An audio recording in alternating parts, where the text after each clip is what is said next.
our 365-day Bible read. Today we're going to be reading from Deuteronomy chapters 5, 6, and 7, and then we'll do the Bible study for Deuteronomy chapter 5, 6, and 7, and then we'll go on over to the New Testament and read Mark chapter 12, verse 1 through 27. And then tomorrow we will finish Mark chapter 12 by reading verse 28 through 44. And then we'll do the Bible study for Mark chapter 12 tomorrow. All right, so we're going to get started reading from the Old Testament. We're going to be starting with Deuteronomy chapter 5. After I read Deuteronomy chapter 5, I'll do the Bible study for it. Then I'll go back and read chapter 6, do the Bible study for that, and then go back and read Deuteronomy chapter 7, and then we'll do the Bible study for that. And then we'll go on over to the New Testament to Mark chapter 12. All right, so let's get started. Deuteronomy chapter 5, the 10 Commandments. And Moses summoned all Israel and said to them, "Hear, O Israel, the statutes and the rules that I speak in your hearing today, and you shall learn them and be careful to do them. The Lord our God made a covenant with us in Horeb. Not with our fathers did the Lord make this covenant, but with us. But with us, who are all of us here alive today. The Lord spoke with you face to face at the mountain, out of the midst of the fire, while I stood between the Lord and you at that time, to declare to you the word of the Lord. For you were afraid because of the fire, and you did not go up into the mountain. He said, I am the Lord your God, who brought you out of the land of Egypt, out of the house of slavery. You shall have no other gods before me. You shall not make for yourself a carved image or any likeness of anything that is in heaven above, or that is on the earth beneath, or that is in the water underneath the earth. You shall not bow down to them or serve them. For I, the Lord your God, am a jealous God, visiting the inequity of the fathers on the children to the third and fourth generation of those who hate me, but showing steadfast love to thousands of those who love me and keep my commandments. You shall not take the name of the Lord your God in vain, for the Lord will not hold him guiltless who takes his name in vain. Observe the Sabbath day to keep it holy, as the Lord your God commanded you. 6 days you shall labor and do all your work, but the seventh day is a Sabbath to the Lord your God. On it you shall not do any work. You or your son or your daughter or your male servant or your female servant or your ox or your donkey or any of your livestock or the sojourner who is within your gates, that your male servant and your female servant may rest as well as you. You shall remember that you were a slave in the land of Egypt, and the Lord your God brought you out from there with a mighty hand and an outstretched arm. Therefore the Lord your God commanded you to keep the Sabbath day. Honor your father and your mother, as the Lord your God commanded you, that your days may be long and that it may go well with you in the land that the Lord your God is giving you. You shall not murder, and you shall not commit adultery, and you shall not steal, and you shall not bear false witness against your neighbor, and you shall not covet your neighbor's wife. And you shall not desire your neighbor's house, his field, or his male servant, or his female servant, his ox, or his donkey, or anything that is your neighbor's. These words the Lord spoke to all your assembly at the mountain of the midst of the fire, the cloud and the thick darkness, with a loud voice, and he added no more. And he wrote them on 2 tablets of stone and gave them to me.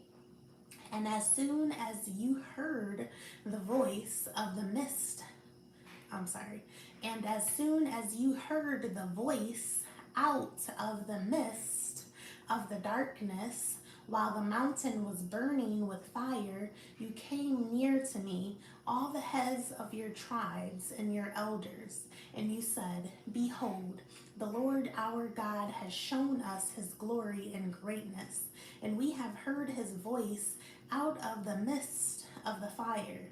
This day we have seen God speak with man, and man still live.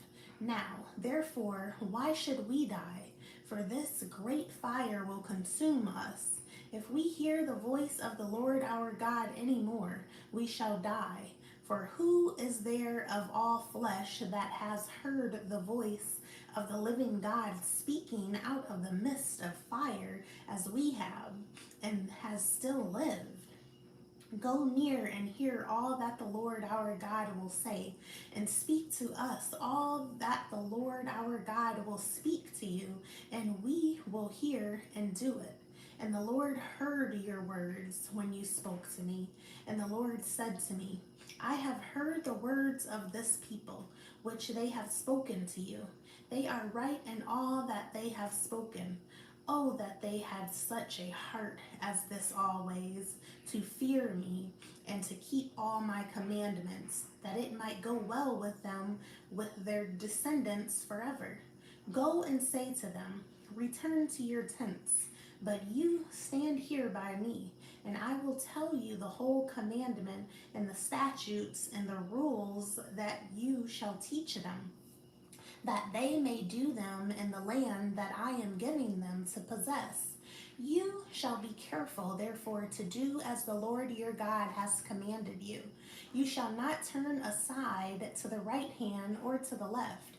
You shall walk in all the way that the Lord your God has commanded you, that you may live and that it may go well with you, and that you may live long in the land that you shall possess.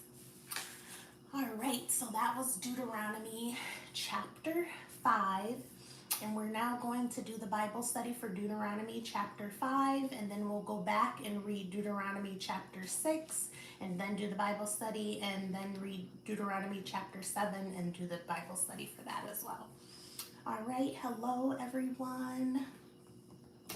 Okay, we're going to get started. Deuteronomy chapter 5 Bible study. How does one take the name of God in vain? By claiming his name but not living as God wants, we take his name in vain. Also in swearing by God's name to prove a falsehood. What two things are we to do on the Sabbath? On the Sabbath, we are to rest and to remember God and what he has done for us. How do we not covet our neighbor's things? We should not desire or seek selfishly or unjustly our neighbor's things. We should be content with what God has given us. How do we honor our father and mother? We honor our parents by obeying, respecting, and treating them with dignity. What is the promise that comes with honoring our father and mother? We will live longer and receive goodness from God when we honor our parents. All right, so that was Deuteronomy chapter 5 Bible study. So we're now going back to Deuteronomy in the Old Testament and reading Deuteronomy chapter 6, and then we'll do the Bible study for that. All right, Deuteronomy chapter 6 Bible study. Deuteronomy chapter 6. We're reading this now from the Old Testament. The greatest commandment. Now, this is the commandment, the statutes and the rules that the Lord your God commanded me to teach you, that you may do them in the land to which you are going over to possess it, that you may fear the Lord your God, you and your son and your son's son, by keeping all his statutes and his commandments, which I command you, all the days of your life, and that your days may be long, Hear therefore, O Israel, and be careful to do them, that it may go well with you, and that you may multiply greatly, as the Lord, the God of your fathers, has promised you, in a land flowing with milk and honey. Hear, O Israel, the Lord our God, the Lord is one. You shall love the Lord your God with all your heart, with all your soul, and with all your might. And these words that I command you today shall be on your heart. You shall teach them diligently to your children, and shall talk of them when you sit in your house, and when you walk by the way, and when you lie down, and when you rise. You shall bind them as a sign on your hand, and they shall be as they should be as frontlets between your eyes. You shall write them on the doorposts of your house and on your gates. And when the Lord your God brings you into the land that he swore to your fathers, to Abraham, to Isaac, and to Jacob to give you, with great and good cities that you did not build, and houses full of all good things that you did not fill, and cisterns that you did not dig, and vineyards and olive trees that you did not plant. And when you eat and are full, then take care lest you forget the Lord, who brought you out of the land of Egypt, out of the house of slavery. It is the Lord your God it is the Lord your God you shall fear. Him you shall serve, and by his name you shall swear. You shall not go after other gods, the gods of the peoples who are around you. For the Lord your God in your midst is a jealous God, lest the anger of the Lord your God be kindled against you, and he destroy you from off the face of the earth. You shall not put the Lord your God to the test, as you tested him at Massah. You shall diligently keep the commandments of the Lord your God, and his testimonies and his statutes, which he has commanded you.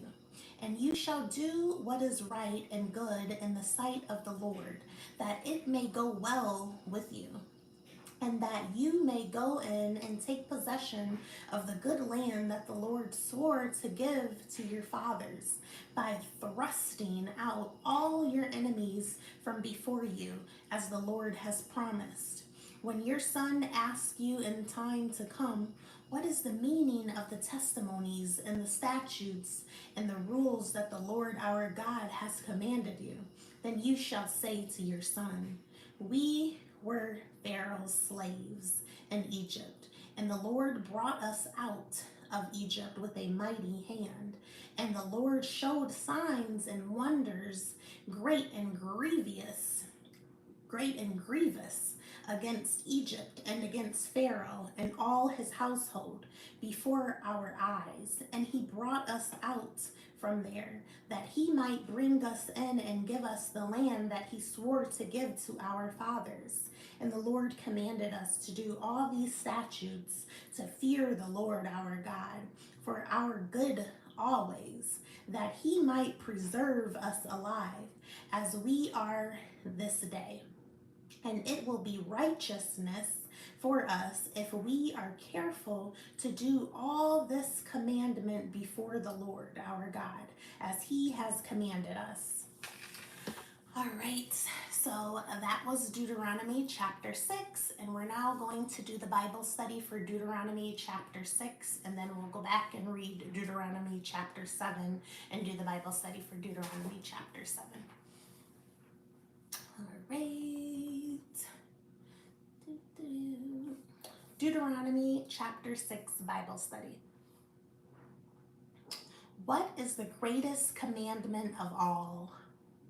You must love the Lord your God with all your heart, with all your soul, and with all your strength is the greatest commandment.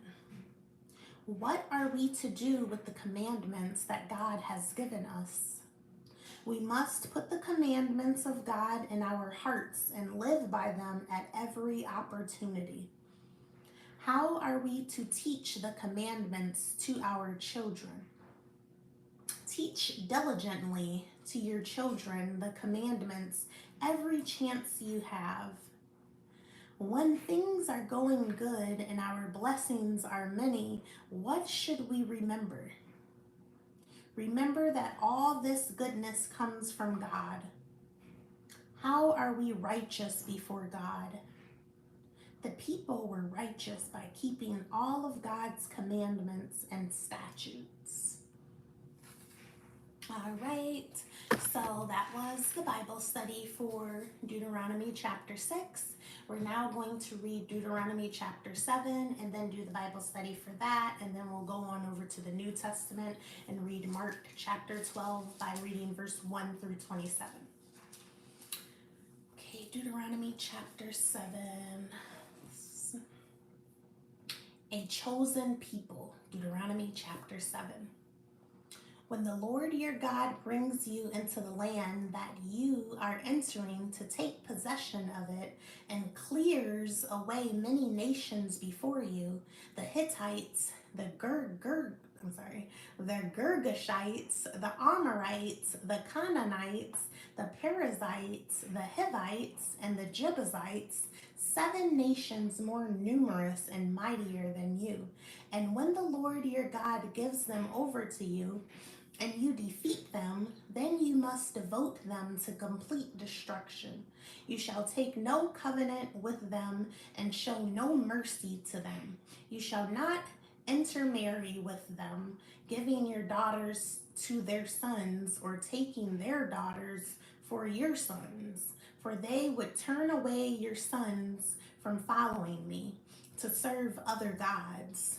Then the anger of the Lord would be kindled against you, and he would destroy you quickly. But thus shall you deal with them. You shall break down their altars and dash in pieces their pillars, and chop down their Asherim, and burn their carved images with fire. For you are a people holy to the Lord your God. The Lord your God has chosen you to be a people for his treasured possession out of all the peoples who are on the face of the earth. It was not because you were more in number than any other people that the Lord set his love on you and chose you, for you were the fewest of all the peoples. But it is because the Lord loves you and is keeping the oath that he swore to your fathers, that the Lord has brought you out with a mighty hand and redeemed you from the house of slavery, from the hand of Pharaoh, king of Egypt. Know, therefore, that the Lord your God is God, the faithful God who keeps covenant and steadfast love with those who love him and keep his commandments to 1,000 generations, and repays to their face those who hate him by destroying them. He will not be slack with the one who hates him. He will repay him to his face. You shall therefore be careful to do the commandment and the statutes and the rules that I command you today. And because you listen to these rules and keep and do them, the Lord your God will keep with you the covenant and the steadfast love that he swore to your fathers. He will love you, bless you, and multiply you. He will also bless the fruit of your womb and the fruit of your ground, your grain and your wine and your oil, the increase of your herds and the young of your flock, and the land that he swore to your fathers to give you. You shall be blessed above all peoples. There shall not be male or female barren among you or among your livestock. And the Lord will take away from you all sickness and none of the evil diseases of Egypt, which you knew, will he inflict on you. But he will lay them on all who hate you. And you shall consume all the peoples that the Lord your God will give over to you. Your eyes shall not pity them, neither shall you serve their gods, for that would be a snare to you. If you say in your heart, these nations are greater than I, how can I dispossess them? You shall not be afraid of them, but you shall remember what the Lord your God did to Pharaoh and to all Egypt, the great trials that your eyes saw, the signs, the wonders, the mighty hand, and the outstretched arm by which the Lord your God brought you out. So will the Lord your God do to all the peoples of whom you are afraid. Moreover, the Lord your God will send hornets among them until those who are left and hide themselves from you are destroyed. You shall not be in dread of them, for the Lord your God is in your midst, a great and awesome God. The Lord your God will clear away these nations before you, little by little. You may not make an end of them at once, lest the wild beasts grow too numerous for you. But the Lord your God will give them over to you and throw them into great confusion until they are destroyed. And he will give their kings into your hand, and you shall make their name perish from under heaven. No one shall be able to stand against you until you have destroyed them. The carved images of their gods you shall burn with fire. You shall not covet the silver or the gold that is on them, or take it for yourselves, lest you be ensnared by it. For it is an abomination to the Lord your God. And you shall not bring an abominable thing into your house and become devoted to destruction like it. You shall utterly detest and abhor it, for it is devoted to destruction. All right, so that was Deuteronomy chapter 7, and we're now going to do the Bible study for Deuteronomy chapter 7. Deuteronomy chapter 7 Bible study. How many nations would be destroyed by Israel in the land they would possess? 7 nations would be destroyed by Israel in the land they would possess. Why did God choose to bring the Israelites into the promised land? God loved Israel and had made a promise to their forefathers. He would give them a land flowing with milk and honey. Why would the Israelites drive the nations out little by little? God drove the people out slowly so the beasts of the fields would not become too numerous in an unoccupied city. What were they to do with anything, whether silver or gold, that was used for evil purposes? Israel was to completely destroy anything used for evil, idols, to utterly detest it, and not to bring any of it into their homes.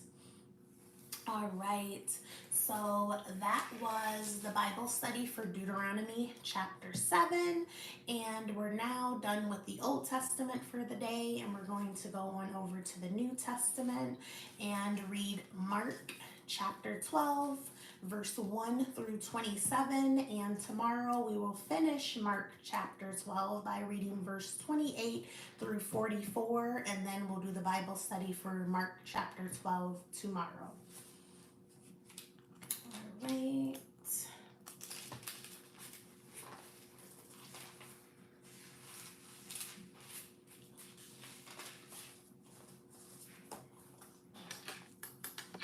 Mark chapter 12.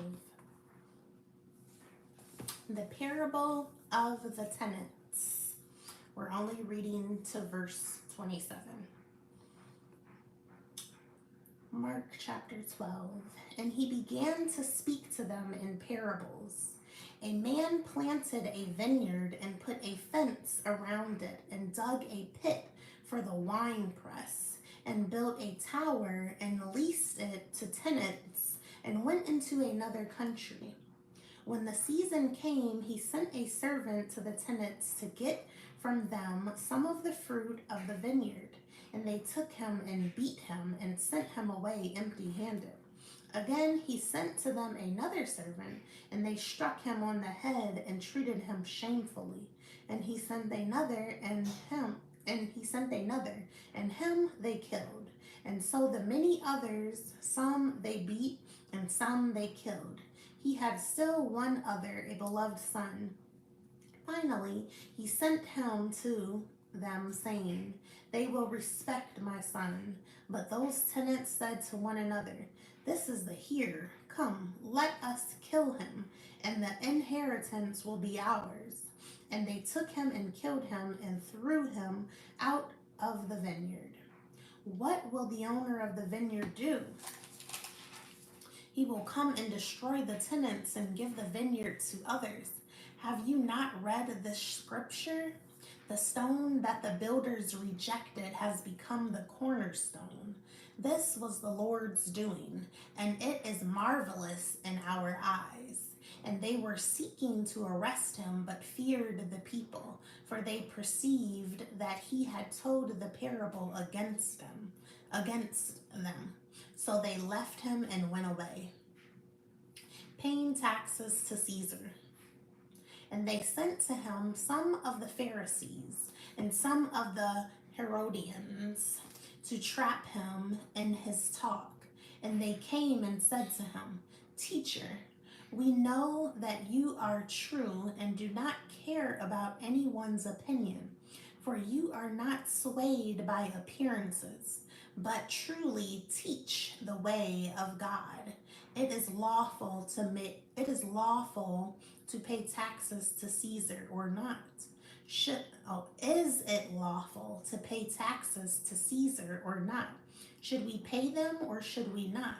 But knowing their hypocrisy, he said to them, "Why put me to the test? Bring me a denarius and let me look at it." And they brought one, and he said to them, "Whose likeness and inscription is this?" They said to him, "Caesar's."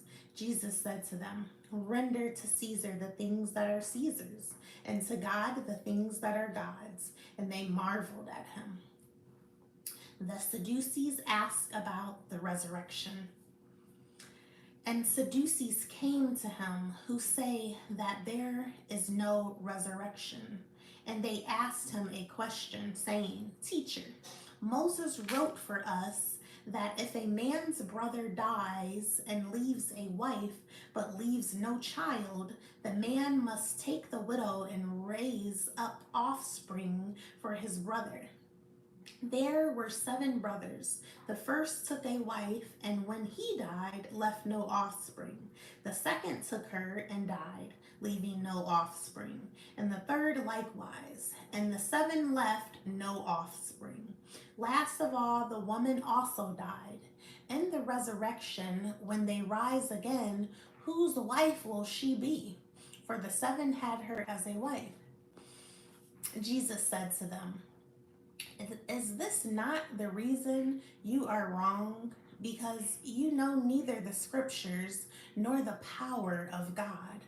For when they rise from the dead, they neither marry nor are given in marriage, but are like angels in heaven.